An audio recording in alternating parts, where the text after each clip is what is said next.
We are often told that the first 48 hours are critical. If a missing child isn't found within 2 days, the statistics tell us that the chances of survival drop to almost zero. The police know this. The parents know this. And deep down, the victims know this too. But statistics are just numbers. They don't account for the human variable. They don't account for the anomaly, the person who refuses to become a statistic. The person who looks at the calendar turning from days to weeks, from weeks to months, and decides that time is not running out. Time is just a weapon waiting to be used. Imagine being 14 years old. You are walking home from school on a crisp autumn afternoon. You are thinking about homework, about your friends, about what you're going to eat for dinner. And then a car slows down, a window rolls down, a stranger asks for help.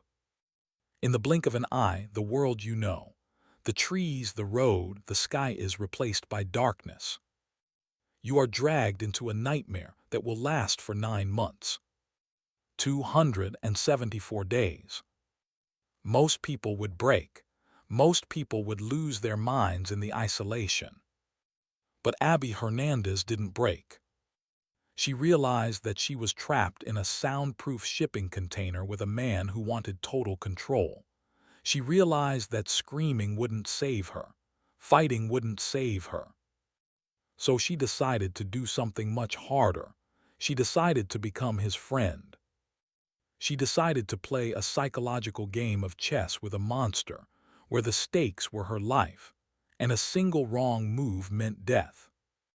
This is the story of the girl who came back from the dead.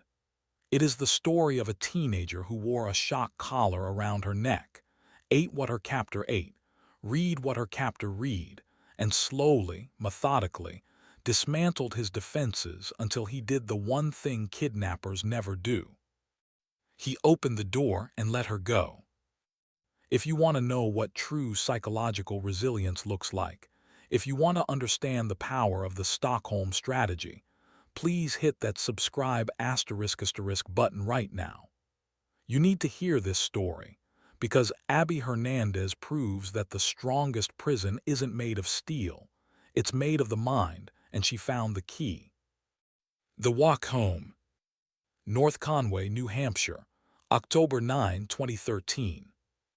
It is a picturesque town, the kind of place where the leaves turn bright orange in the fall, where tourists come to see the mountains, where crime feels like something that happens on television, not in your backyard. Abby Hernandez was a freshman in high school. She was vibrant, smart, and independent. That afternoon, she walked out of Kennett High School. She usually took the bus, but today she decided to walk. It was a beautiful day. She sent a few texts to her friends. She walked along the side of the road, her backpack slung over her shoulder. A dark blue sedan drove past her, then it turned around. It pulled up beside her. The driver was a man. He didn't look like a monster, he looked like a local. "Hey," he said, "can you tell me if I'm going the right way?" Abby was cautious, but she was polite. She stepped a little closer to give directions. "I'm looking for," the man started. And then the conversation ended. He pulled a gun. "Get in the car," he said. "Don't scream." Abby froze. The golden rule, never get in the car, screamed in her head. But the gun was real. The distance between her and safety felt infinite. She got in. He told her to get down on the floorboard. He drove. Abby lay curled on the dirty floor of the car, feeling every turn, every bump. She was trying to memorize the route, but he was driving in circles, confusing her. Finally, the car stopped. He dragged her out. He led her to a structure in his backyard. It wasn't a house. It wasn't a shed. It was a shipping container, a metal box buried in the snow and leaves. He opened the heavy steel door. He shoved her inside. The door slammed shut, the latch clicked, and Abby Hernandez vanished from the face of the earth. The box asterisk. The inside of the container was a fortress. It was soundproofed with layers of insulation. There was no natural light. There was a bucket for a toilet, there was a small bed, there was a makeshift kitchen. And there were cameras. Her captor, Nathaniel Kibbe, was a survivalist, a paranoid man who believed the government was watching him. He had spent years preparing this container. He wasn't just a kidnapper, he was a collector. He told Abby the rules immediately. If you scream, no one will hear you. If you try to run, I will catch you. And to enforce this, he produced a device that is the stuff of nightmares. A shock collar, the kind used to train aggressive dogs. He put it around her neck. He held the remote. If you disobey, he said, I press this button. For the first few weeks, Abby lived in a state of constant terror. She learned quickly that the shock was real. She learned that Nathaniel Kibbe was volatile. He would rant about conspiracies. He would get angry if she cried. Abby realized that she was a pet to him, an object. She realized that if she acted like a victim, if she cried, begged, or fought, he would get bored. Or worse, he would get angry and dispose of her. She had to survive. And to survive, she had to change her strategy. The psychological shift. Abby made a conscious decision. I cannot overpower him. He has a gun, he has the remote, he has the key. But I can outsmart him. She realized that Kibbe was lonely. He was a social outcast. He kidnapped her because he wanted someone to control, yes, but also because he wanted someone to exist with. She decided to give him what he wanted. She started to engage with him. She stopped crying when he was in the room. She asked him about his interests. What are you reading? She would ask. Can I help you cook? She started to humanize herself. She wanted to move from object to person in his mind. It is a dangerous game. It is often called Stockholm Syndrome, where the victim develops feelings for the captor. But in Abby's case, it wasn't a syndrome. It was a strategy. It was tactical empathy. She didn't love him. She hated him. She wanted him dead. But she smiled at him. She laughed at his jokes. She made him feel like he was a good host. Kibbe responded. He started to relax. He brought her books. He brought her movies. He started to spend more time in the container, just talking to her. He cooked meals for her. He even took the shock collar off for periods of time. Abby was slowly, inch by inch, earning bits of freedom. The long winter. Winter in New Hampshire is brutal. Outside, the snow was piling up. The search for Abby Hernandez was dominating the news. Posters were everywhere. The FBI was involved. But inside the container, time stood still. Abby had no way of knowing if anyone was looking for her. Kibbe told her, they stopped looking, they forgot about you, you're mine now. He tried to break her hope. But Abby kept a secret calendar in her mind. She counted the days. Christmas came and went. Her birthday came and went. She turned 15 inside that box. She celebrated silently. She whispered happy birthday to herself in the dark. She thought about her mother. She knew her mother wouldn't give up. One day, Kibbe brought a radio into the container. He turned on the news. Abby listened. And she heard it.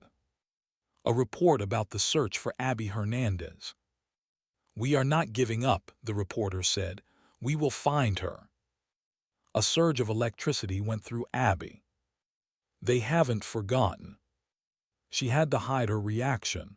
She had to keep a poker face. If Kibby knew she had hope, he might take the radio away. She acted indifferent, but inside the fire was rekindled. The manipulation. As spring approached, Abby ramped up her strategy. She started planting seeds in Kibby's mind. She knew he was paranoid. She knew he was afraid of getting caught. She started to frame her release as his asterisk idea. You know, she would say casually, if you keep me here forever, eventually they might find this place, and then you'll go to jail for life. Kibby would listen, frowning. But, she continued, if I went home, I wouldn't tell them anything. I would tell them I ran away. I would tell them I was with a boyfriend. She spun a fantasy for him. A fantasy where he lets her go and she protects him.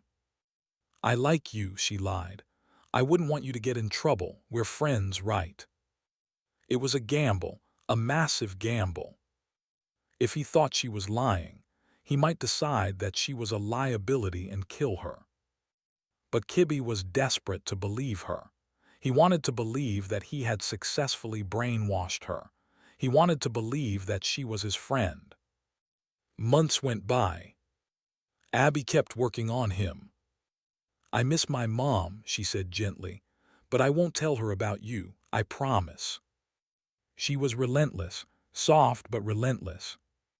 She became the perfect prisoner. She cooked. She cleaned the container. She never complained. She made him feel safe. The drive home. July 20, 2014. 274 days after she was taken. Kibby came into the container. He looked different, nervous. Get your stuff, he said. Abby's heart stopped. Was this it? Was he going to kill her? Or was he going to let her go? She didn't ask, she just complied.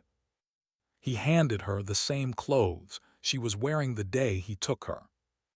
She put on her shoes. They felt strange after so long. He led her out of the container. The sun was blinding. The air smelled of summer. He put her in the car. He drove. Abby sat in the passenger seat. She wasn't handcuffed this time. She looked out the window. She recognized the streets. He was driving her back to North Conway. He started talking. Remember, he said, you promised you don't tell anyone. You tell them you ran away. I promise, Abby said, I won't say a word. She looked him in the eye and lied with the skill of a master spy. Thank you for letting me go. He pulled over. Not in front of her house, but nearby. Go, he said. Abby opened the door. She stepped out. She didn't run immediately. She closed the door. She watched him drive away. She memorized the license plate. She memorized the car. And then she turned and ran. The return. She ran to her house. Her mother was in the kitchen. Imagine the scene. A mother who has spent 9 months grieving, searching, hopping against hope. The front door opens. And there stands Abby, thin, pale, traumatized, but alive. Mom! The screams of joy that came from that house were heard by the neighbors. I'm home, I'm home. The police were called. The town was in shock. The ghost girl had returned. But now, the second phase of Abby's plan began. The police asked, who took you? Where were you? Abby was terrified. She knew Kibby was out there. She knew he was watching. She knew that if she told the truth immediately, he might run, or he might come back and hurt her family. For the first few hours, she was vague. But she was smart.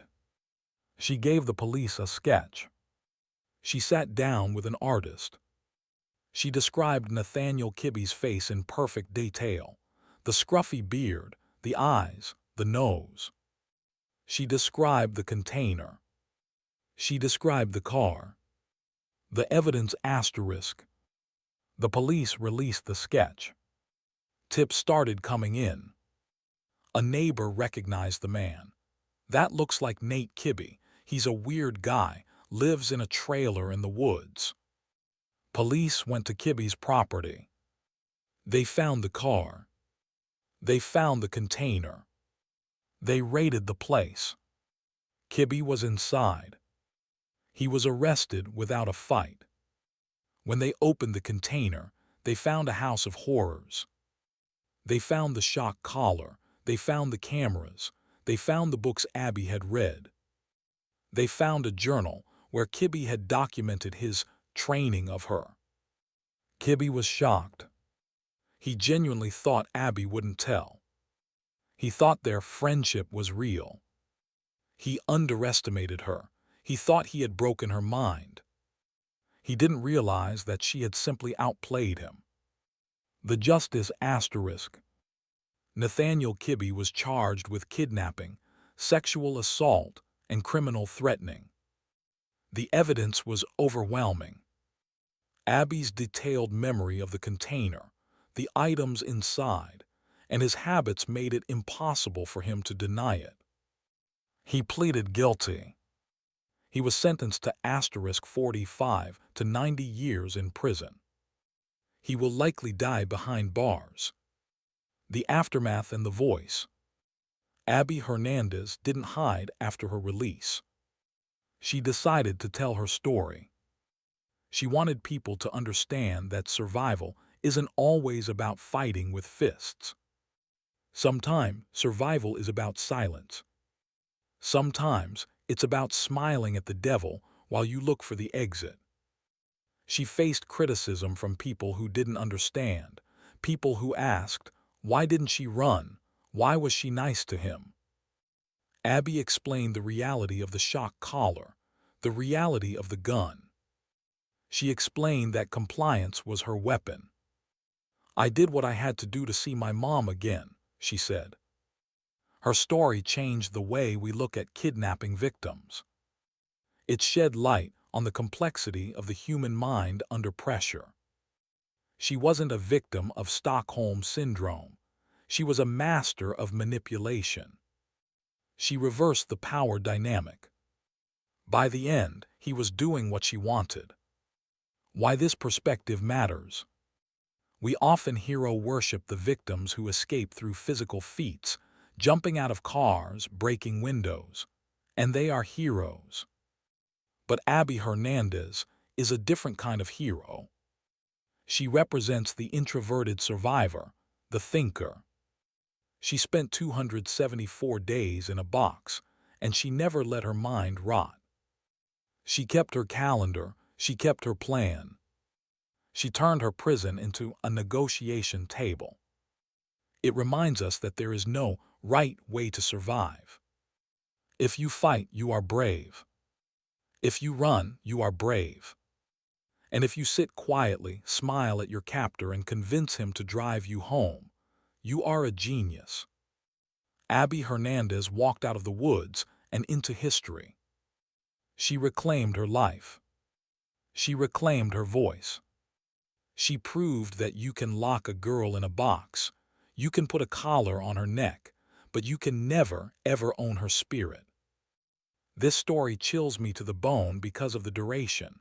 9 months. Could you have maintained a facade for that long?